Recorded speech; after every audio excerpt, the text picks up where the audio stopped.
Hello guys, welcome back to my YouTube channel.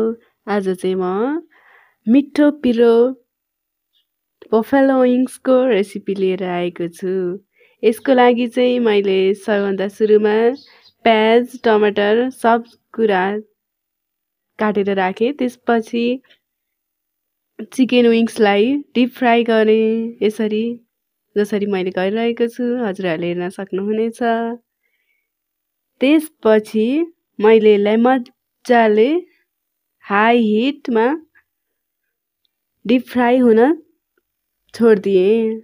जबसम्म कि तबसम्म यसबाट पानी निस्किन छोडोस्। त्यसपछि मैले यसरी केचप राखेर थोरै पानी राखेर कर्नफ्लोर राखेर यस्तो पेस्ट जस्तो बनाएँ।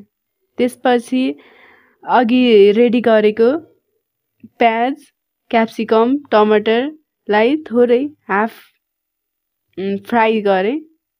यसरी मजाले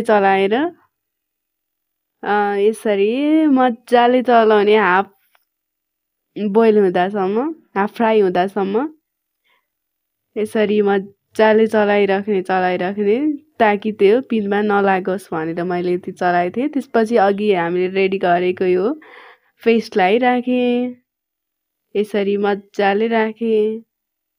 त्यसपछि हामी यसलाई पनि थोरै लो हिटमा पकाउँछौँ। त्यसपछि अघि डिप फ्राई गरेर राखेको चिकन विङ्सलाई राख्यौँ। त्यसपछि धेरै बेर पकाइराख्नु पर्दैन, एकैछिन मजाले चलाएर सबै लागोस् भनेर चलाएपछि थोरै धनियाँले गार्निस गरिदिएँ माथिबाट ताकि यसमा स्वाद र फ्लेभर आओस् भनेर। त्यसपछि मजाले खाम लाग्दै यस्तो चिकन विङ्स चिल्ली टाइपमा रेडी भयो। धन्यवाद। हजुरहरू पनि यसरी नै बनाएर घरमा इन्जोय गर्न सक्नुहुनेछ।